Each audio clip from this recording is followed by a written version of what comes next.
ఈ రాశి వారికి అంటే ఇంకో ప్రోగ్రామ్ ఉందేమో లేట్ అయిపోతుందని భయపడ్డాను అనమాట. ఈ రాశి వారికి కర్కాటక రాశి వారికి గురుగ్రహము ఇంతకుముందే చెప్పాను, ఏకాదశ స్థానం 11వ ఇంట గురువు చాలా విశేషం. శనిగ్రహం 8వ ఇంట సామాన్యం అష్టమంలో, రాహు 9వ ఇంట సామాన్యము, కేతువు 3వ ఇంట చాలా విశేషం. అందువలన గురుకేతు గ్రహంలో అనుకూలత పూర్తిగా ఉండటం వలన సుఖ సంతోషములు పూర్తిగా ఉంటాయి.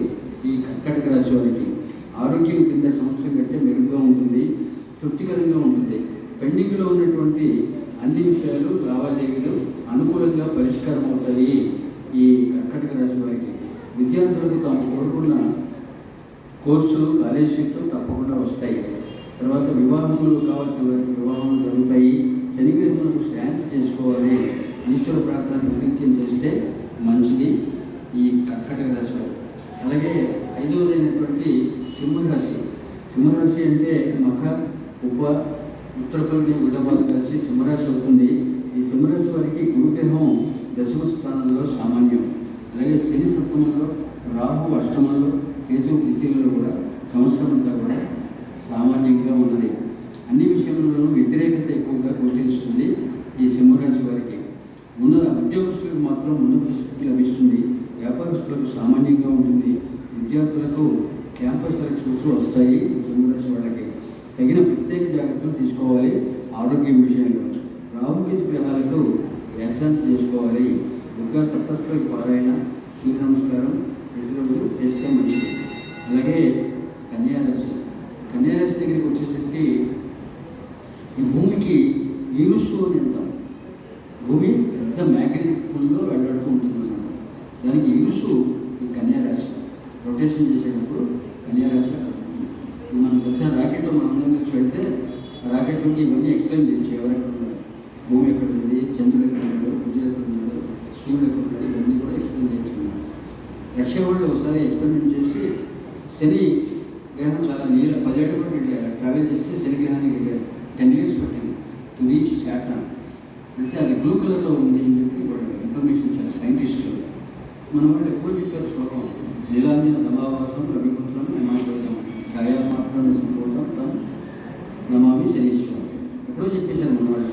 ఆ శని నీలంగా ఉంది, అందువల్ల దివ్య దృష్టి అనేది ఉండేది మన వాళ్ళకి. అందువల్ల జ్యోతిష్ శాస్త్రానికి సపోర్ట్ ఉంది, కంటికి కనబడేటువంటి శాస్త్రం ఇది. అందువలన ఈ సంవత్సరం కన్యారాశి వాళ్ళకి గురుగ్రహం 9వ ఇంట చాలా విశేషం. అలాగే శని 6వ ఇంట కూడా అనుకూలము, రాహు 7వ ఇంట, కేతు జన్మస్థానంలో సామాన్యం. ఈ రాశి వారికి విశేషమైనటువంటి ధనలాభం ఉంటుంది ఈ సంవత్సరం కన్యారాశి వాళ్ళకి. పాత బాక్యాలు వసూలవుతాయి. అన్ని సమస్యలకు అనుకూల పరిష్కారం ఉంటుంది. లక్ష్మీ కటాక్షం చాలా ఎక్కువగా ఉంది కన్యారాశి వాళ్ళకి. అలాగే రాహుకేతు గ్రహాలకి గ్రహశాంతి చేసుకోవాలి. కొంతవరకు అనుకూల వాతావరణం ఉంటుంది. దానివలన మిగతా విషయాలను కూడా పూర్తి చేసుకోవాలని చెప్తున్నాను. దుర్గ పూజ, సూర్య నమస్కారం ప్రతిరోజు చేస్తే మంచిది.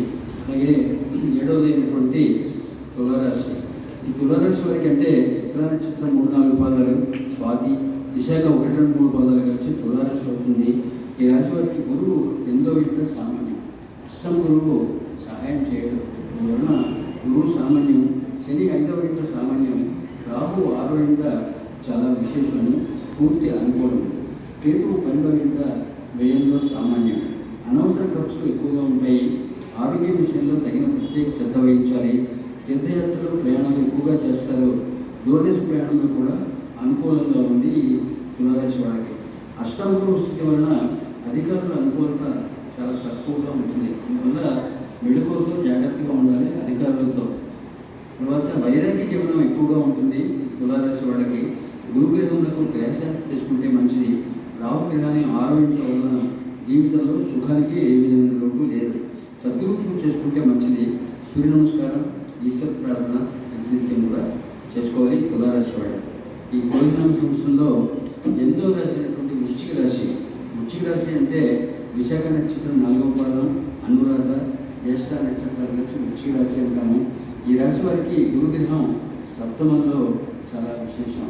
ఇది పాము యొక్క పడగనేలాగా కాపాడుతూ ఉంటుంది ఎప్పటికప్పుడు ఆ యొక్క వృశ్చిక రాశి మనిషిని. 4వ ఇంట శని అంటే అర్ధాష్టం శని అనుకూలత లేదు. రాహు పంచమంలో సామాన్యము, కేతు 11లో అయితే లాభంలో పూర్తి అనుకూలంగా ఉంటుంది ఈ సంవత్సరం. ఈ రాశి వారికి రోజున సంవత్సరంలో విశేషమైనటువంటి ధనలాభం ఉంటుంది వృశ్చిక రాశి వారికి. తర్వాత తమపై అధికారుల పూర్తి అనుకూలత కూడా ఉంటుంది. అది చాలా అడ్వాంటేజ్ ఫర్ ఎంప్లాయీస్. తమ పై అధికారి అనుకూలంగా ఉంటే చాలా అడ్వాంటేజ్, అంటే పీస్ఫుల్గా ఉంటుంది అన్నమాట వర్క్ చేయడానికి. తర్వాత విదేశ ప్రయాణాలు ఎక్కువగా చేస్తారు. శనిగ్రహములకు దర్శనం చేసుకోవాలి. ప్రమోషన్లు మటుకు కొంచెం ఆలస్యం అవుతాయి. దైవానుగ్రహం వలన ఈ సంవత్సరం కొంతవరకు బాగానే ఉంటుంది ఈ వృశ్చిక రాశి వారికి. తర్వాత 9వదైనటువంటి ధనుర్రాశి. ఈ సంవత్సరం ఈ ధనురాశి వారికి అంటే మూల నక్షత్రం, పూర్వభాష, ఉత్తరాషాఢ ఉత్తరాలు కలిసి ధనురాశి అవుతుంది. ఈ ధనురాశి వారికి గురువు 6వ ఇంట సామాన్యం, గురువలం లేదు.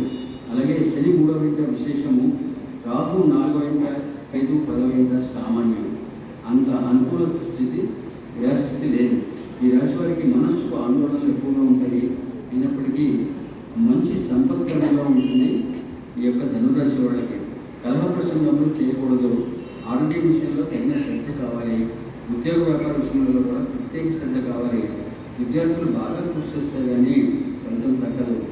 రాహు కేతు గురు గ్రహాలకు ప్రవేశాన్ని చేసుకోవాలి. సద్గురు పూజ, దుర్గా సప్తశ్రుడి పారాయణ, సూర్య నమస్కారం ప్రతిరోజు కూడా చేసుకుంటే మంచిది. అలాగే 10వదైనటువంటి మకర రాశి అంటే